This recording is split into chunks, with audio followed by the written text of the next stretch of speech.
هو ينفع نعمل عمليات تجميل للثدي من غير ما نعمل أي أشعات قبلها؟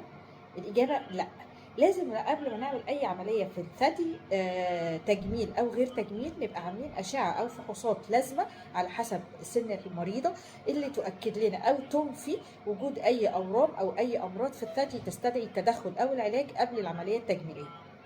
يعني لو احنا هنعمل تصغير للثدي او تكبير للثدي بحشوات السيليكون او اي عمليه تجميليه، لازم نعمل لو احنا اقل من سن ال40 لازم نعمل سونار على الناحيتين، او لو احنا فوق سن ال40 يبقى لازم نعمل سونار وماموجرام على الناحيتين عشان نبقى متاكدين ان الثدي ما فيهوش اي اورام او اي خلايا نشطه او اي مرض يستدعي ان احنا نشخصه او نتعامل معاه قبل الاجراء العمليه الجراحيه. طيب ممكن نكتفي بالسونار والماموجرام؟ لا، ممكن في بعض الحالات اللي الكثافه بتاعت الثدي فيها عاليه او اللي عندها تاريخ وراثي مرضي في العيله نحتاج ان احنا نعمل رنين مغناطيسي عشان زياده في التاكيد. طيب اي سونار او اي ماموجرام ممكن ينفي؟ لا، لازم يبقى في مكان متخصص لاشعه الثدي عشان مش اي حد يكتب التقرير واعتمد عليه.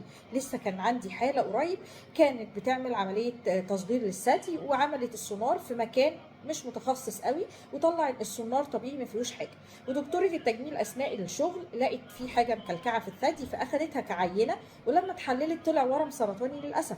وده صعب علينا جدا القرار الجراحي والقرار العلاجي بالنسبه للمريضه، وخلى ان احنا مضطرين حتى لو كان الورم صغير ان احنا نعمل استئصال كامل للثدي، وممكن كمان يعطلنا في ان احنا نقدر نعمل اعاده بناء نظرا لان الجرح بتاع عمليه التصغير كان لسه ما التئمش والجلد لسه متضرر، فبالتالي اضطرينا ان احنا نعمل استئصال كلي للثدي من غير اي عمليه اعاده بناء.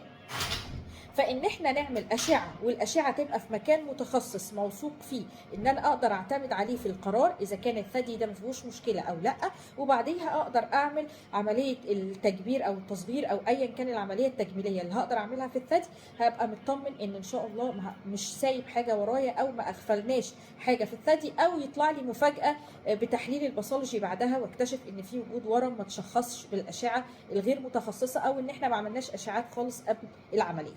اتمنى تتابعوني تعرفوا اكتر عن اورام الثدي. معاكم دكتوره ساره زيتون، استشاري جراحات اورام الثدي التجميليه.